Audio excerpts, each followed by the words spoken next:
C'est basé dans le domaine, dans le monde de défense. C'est aussi la prison centrale.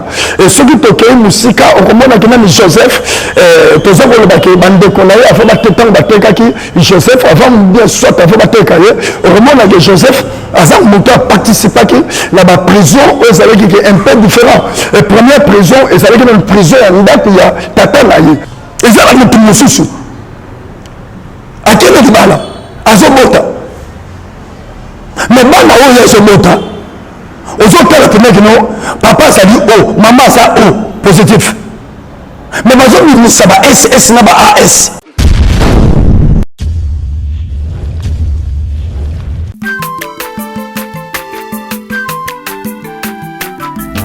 azamwana motote po akosangai abongwani pete po awangata nzambe ya le nazarien le nazarien le nazarien le nazarien bana kitoko koma mokondima atako babakolaki mafuta na mosakolima lelo yayo bolingo ebateli le nazarien lipamboli oyo emonanaka tempeni mama kantelobi koleke mapapu masope mafuta tokokisika na longo na nzambe oyo babenga na makomi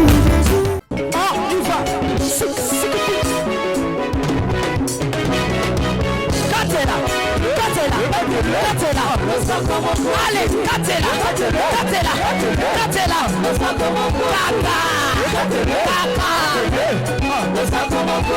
Yambalo ya taba pastel bakokata. Allez, Katela.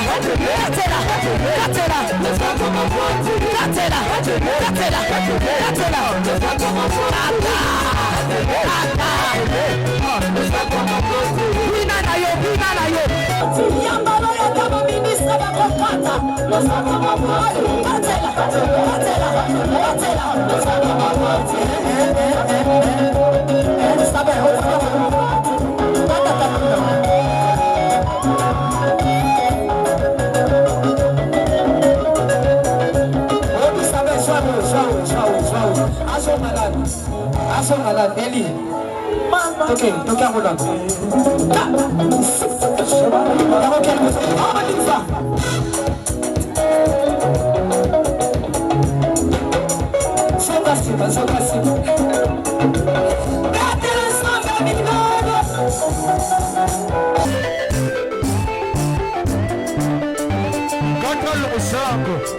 Nazokatela nzambe lo sako na sesiko.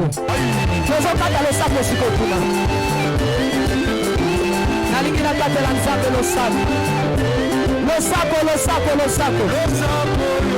sako awa. Aniva.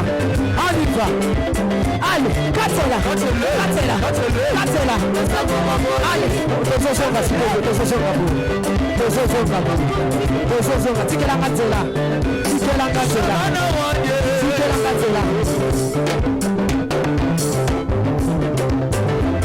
Nazosonga, s'il vous plaît, Katela.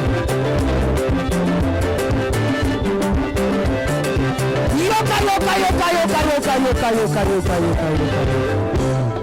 Olingi lipal. Olingi kopot. Olingi mosala. Bona nini?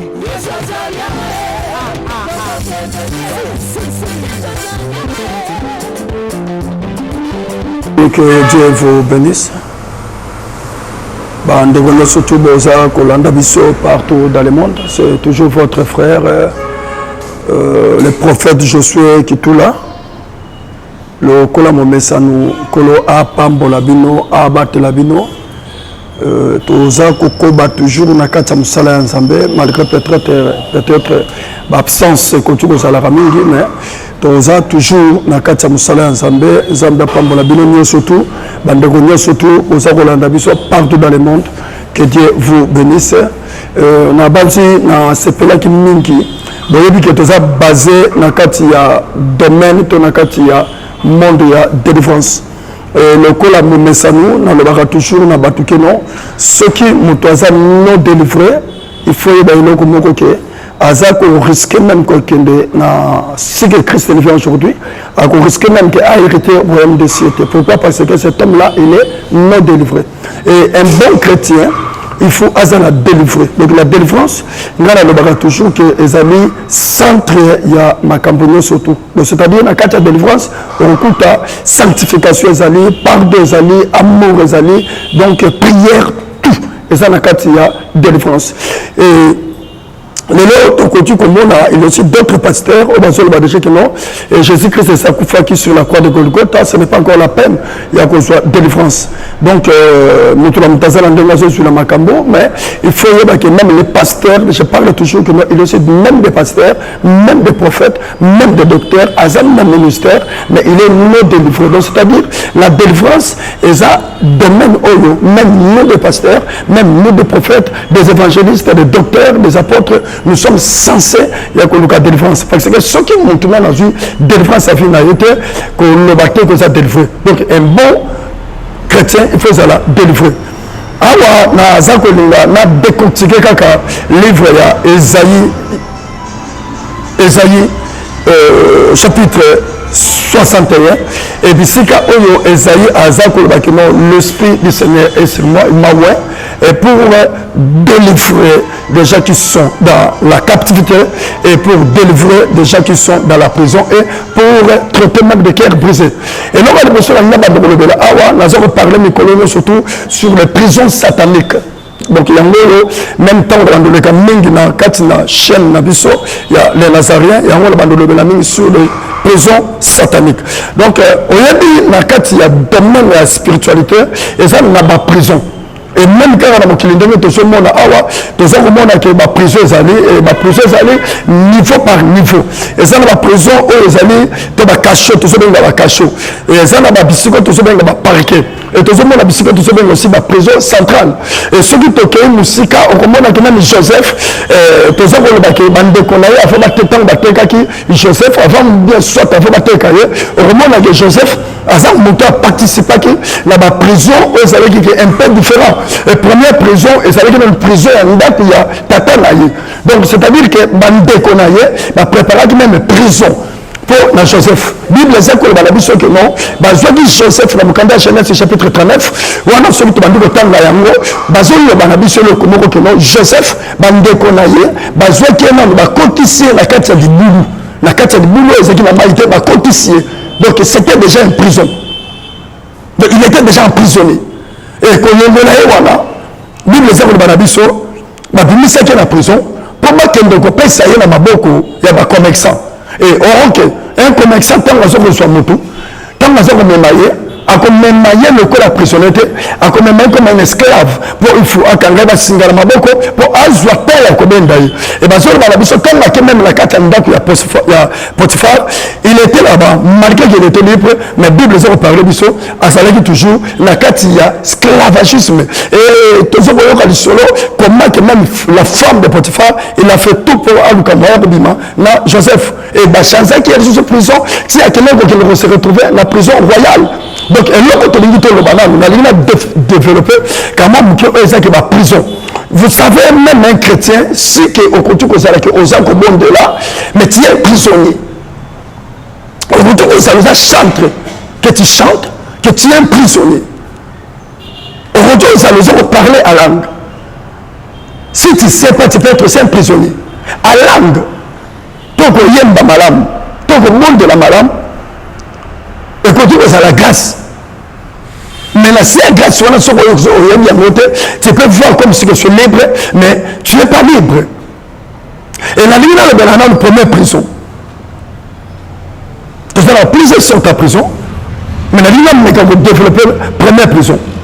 Dans mon canal Esaïe, chapitre 61, Bible est dans la Bible que Esaïe a l'esprit du Seigneur sur moi, il m'a pour délivrer. Des gens qui sont dans la captivité. Moutou Azali, il y a pour la captivité.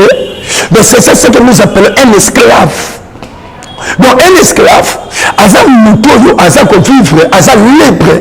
Mais Azali n'a pas de limite. Il ne peut pas aller en avant. Il ne peut pas voyager.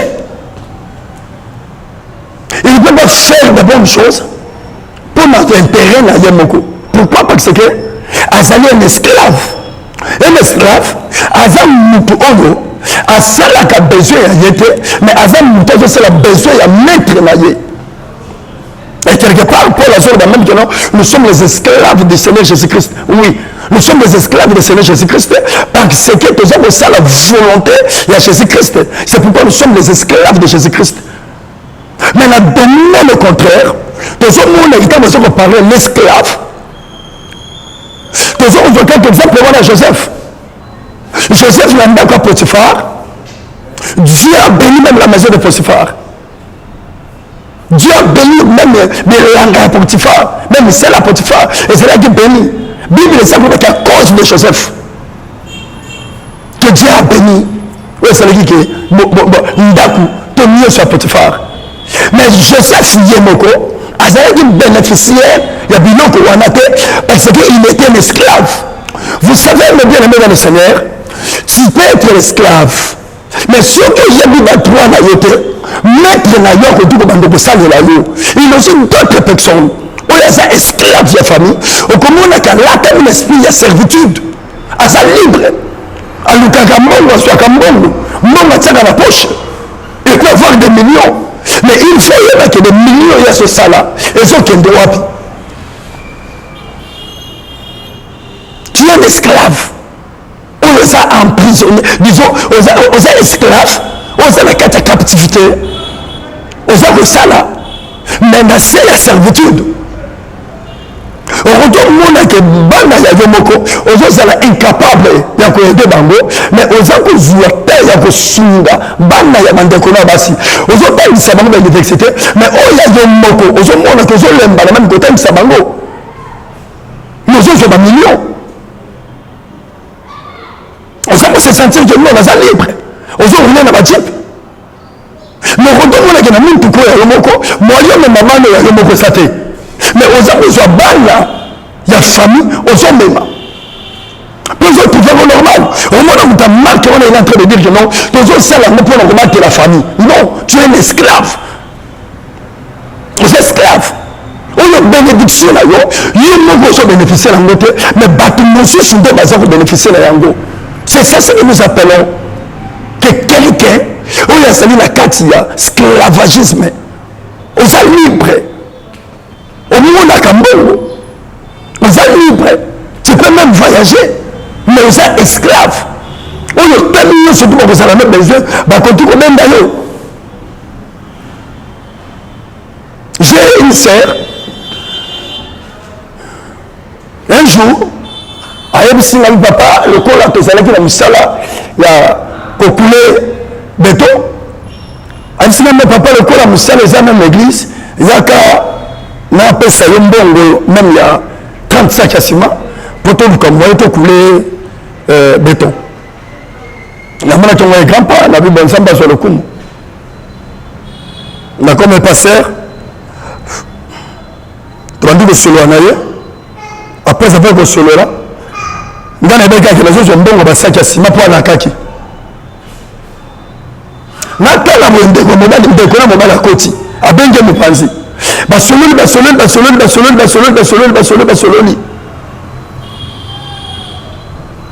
azwi mbongo apesi ndeko na ye akomi kobetela nga lisolo bino papa mbongo nabombaki nasomba basaki ya nsima napesi frère bayeli ekope moko ya bien ye akende asala kope wana dans 2 jours papa nasombaka 65 ya nsima donc quelqu'un oyo eza esclave de la place à Zambé, à mettre en première position. Mais à Zambé, soit là, nous déconnaillons, à tirer en première position. Et quand on dit que Kendaka, à Zumbo, à Kendaka, à côté. Donc c'est un esclave. Il y a un esclave à côté de Bala. L'Ibala est lié.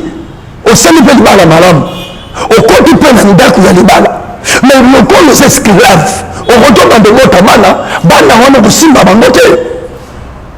Mana yaba kutuko sala omoti oya après 6 ans oya kufi okutuko ploso simba mana mais comme les esclaves kotobota mana makizengi okutobota mana basa makizengi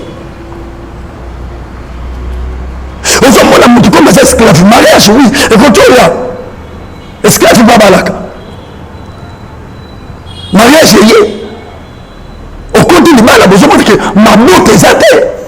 Ma motte est même zémi à Pamba. Au tigre, on aux esclaves. Et ça, là, tout le monde à quel est le mal? À Zomota. Mais mal, il y a Zomota. Aux autres, la première, non, papa, ça dit O, maman, ça O, positif. Mais ma zone, ça va S, S, n'a pas AS.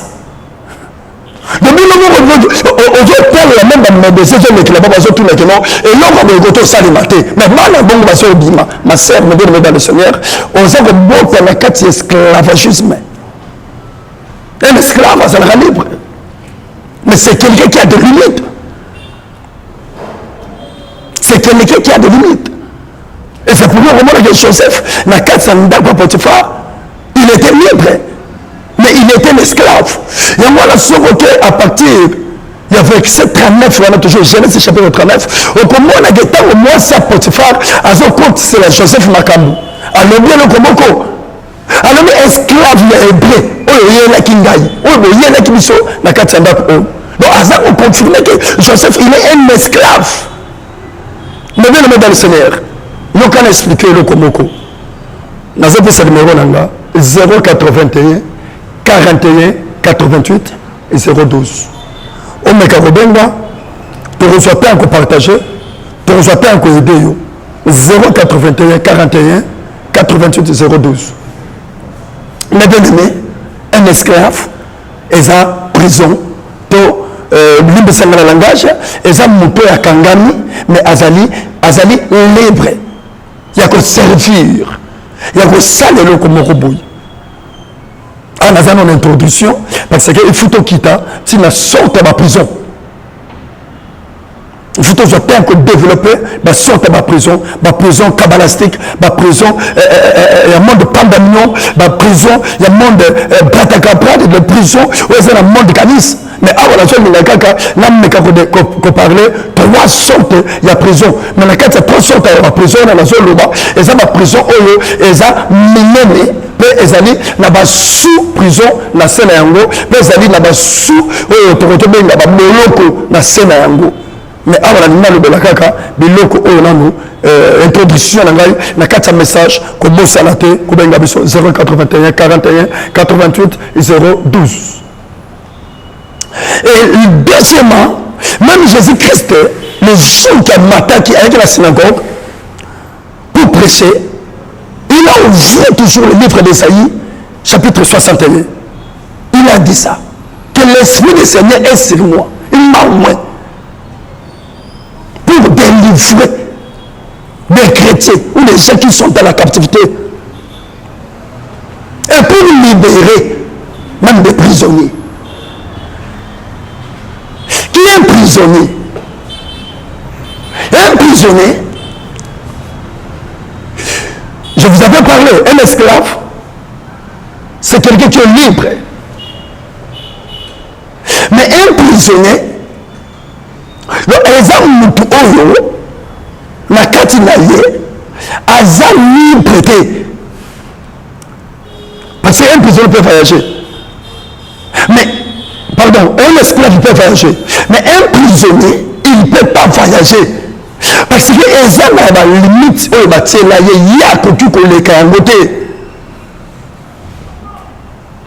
c'est pourquoi vous verrez même que non, Joseph vit à Salé qui l'a mandat à Potiphar. La vie à la prison, c'était 2 vies différentes. Tout ça, comme on a même Daniel, comme Bazar de côté, ça y est. Il y a 4, il y a Fausse, il y a Balion. Dans la chair à la prison, Bakango lui-même. Donc, Azalek la place à côté qui matait. Azalek même la place à côté du maté. Tout ça, comme on a les 3 compagnons Daniel. Comme Bazar boit, comme on a 4 à l'éboule la moto. C'était une prison. On va pour quelqu'un même qu'on soit espace à côté de mon laté, espace en bimolaté. Donc c'est-à-dire que quelqu'un qui est emprisonné, si quelqu'un il est emprisonné, il n'y a pas qu'on s'en a une limite. Et ma limite sur la télé, au côté qu'on déborde d'un côté.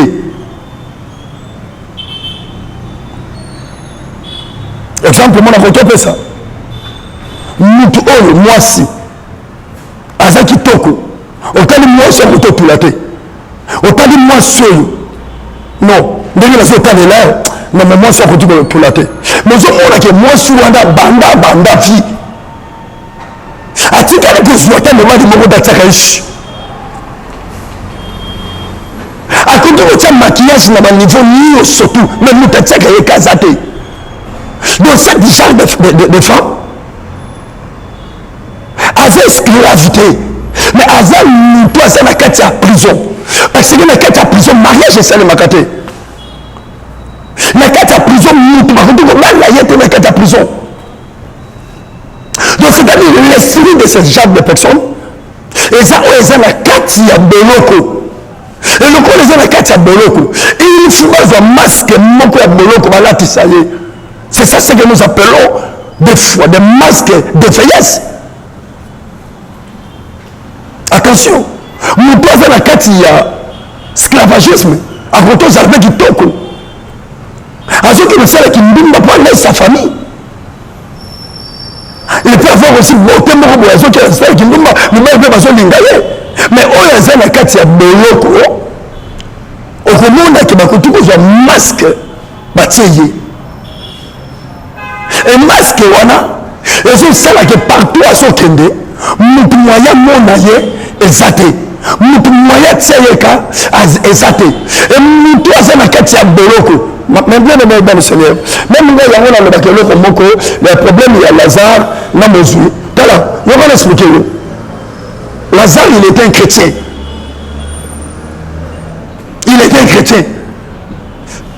ngai nalobaka ke nzambe asalaka kaka Lazare grâce yokena se retrouver na paradis parce que Lazare ngai luki na mozwi makambo c'est Lazare qui a cherché le problème na mozwi parce que soki Lazare ye moko alukaka délivrance adie na ye me bien aimé azalaka libre azalaki na capacité ke nzambe bapambole na ndenge na ye mais comme Lazare avait rien azokende kolia na ndako ya mozwi soki abwaki biloko na ye Lazare alokotaka na se bible eza koparle biso même ke histoire ya moto azwaki un prophète il prie azali kobanga na nzambe balobi azali kobanga nzambe me mokolo akufi atiki baniongo oyo kriasi aye me mpo akandamana na ye le même bien aimé il y a aussi d'autres choses que ce qu'on y a autour ça nous semble là on se prier quand toi tu vois que tu es libre au contraire tu es dans la prison satanique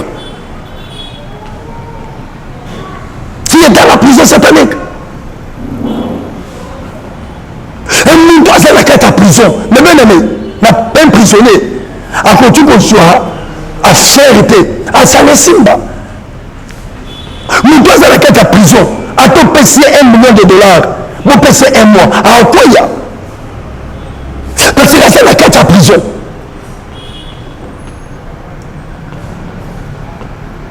mais bien aimé dans le Seigneur Benga Bisso 081 41 88 012 oyo namoni mais bien aimé ngasi na bima la prison ngasi na bima la prison nazoyeba eloko moko zela ntango tobanda kokota sur baforme ya baprison tokoya kocomprendre peut-être que non naza lié to naza na prison moko boye to naza esclave ya motu moko boye un jour quand on veut pratiquer magie nazali obligé ya kokende tozalaki na habitude ya kokende na se ya mai to na bazamba kotala comment que bato bokotisaki na la prison comment que bazali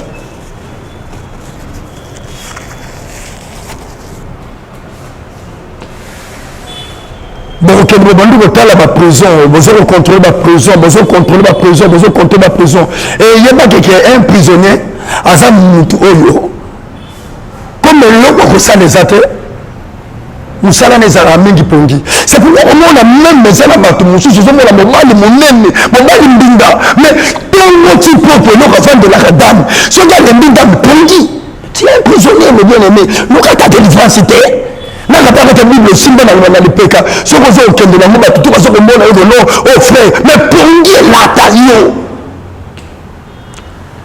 ba condition na ka prison ya ndaku ya koba kanda kwa kobo bomona kanda kwa koba wana bakoswa koba bakausi bazo bakotisi okuno vanda prison munene vanda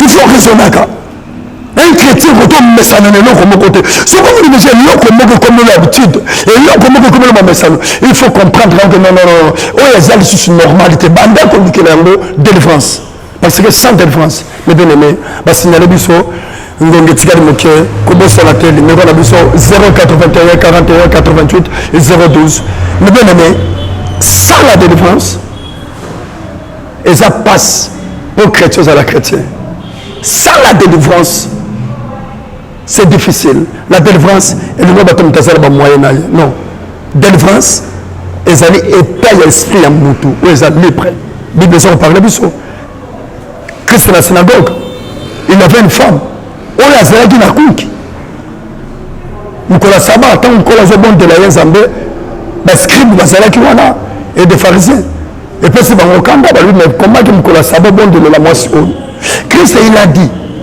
boyebi te ke mwasi oyo aza na libota ya Abraham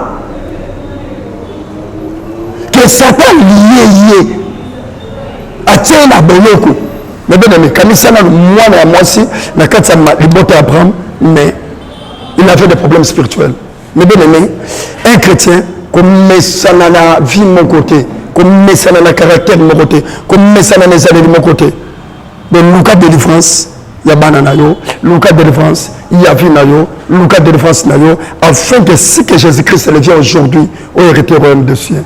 Et délivrance, et ça qu'on était biso, même moto, azala na contact na Zambé, ceux qui moto, azala non délivré, mais bien aimé, on risque d'utiliser le cola bouette on l'autre bandoto oui na l'autre ndoto na l'autre maka misale maka mais le ngolo baté ko libre parce que chef la balam et prophétisaka azaki nyama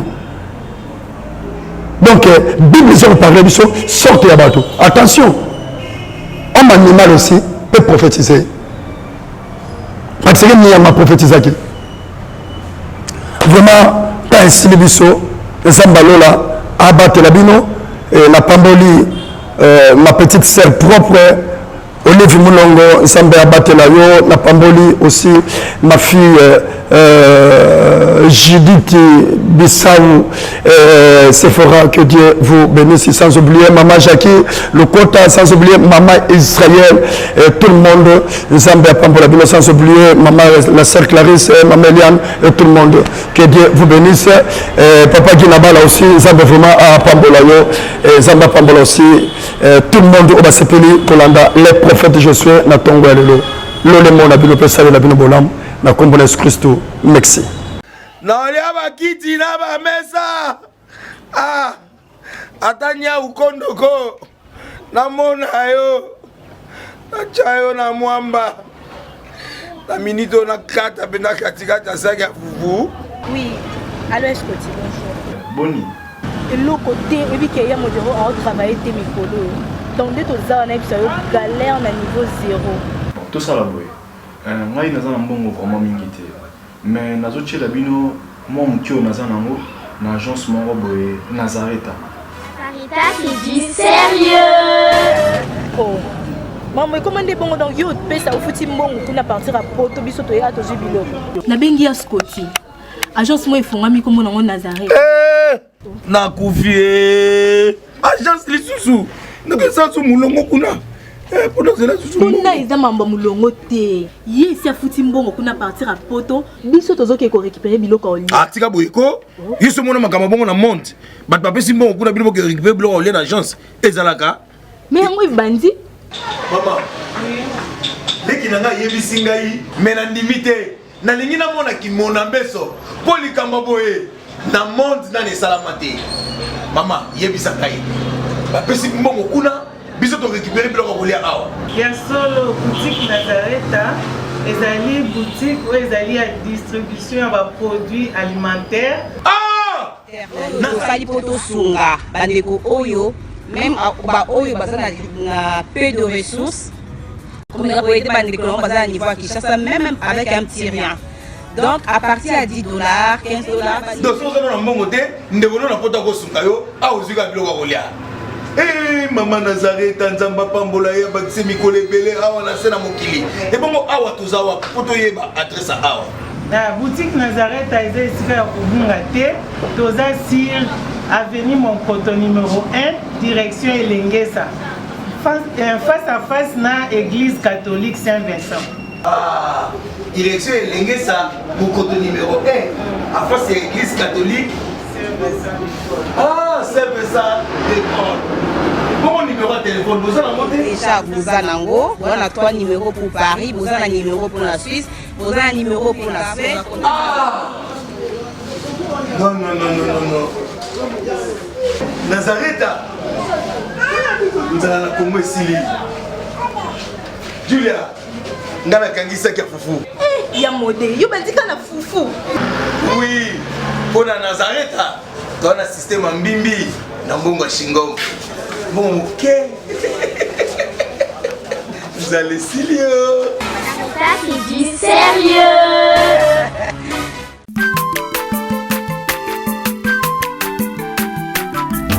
Aza mwana moto te po akosa ngai abongwani pete po awangana Nzambe ya le Nazarien, le Nazarien, le Nazarien, le Nazarien. Ebana kitoko koma mokondima atako bapakolaki mafuta na mosakolima lelo yayo bolingo ebateli le Nazareth lipamboli oyo emonanaka te mpeni mama kandelobi kolapie mapapu masope mafuta tokokisika na elongo na Nzambe oyo babenga na makomi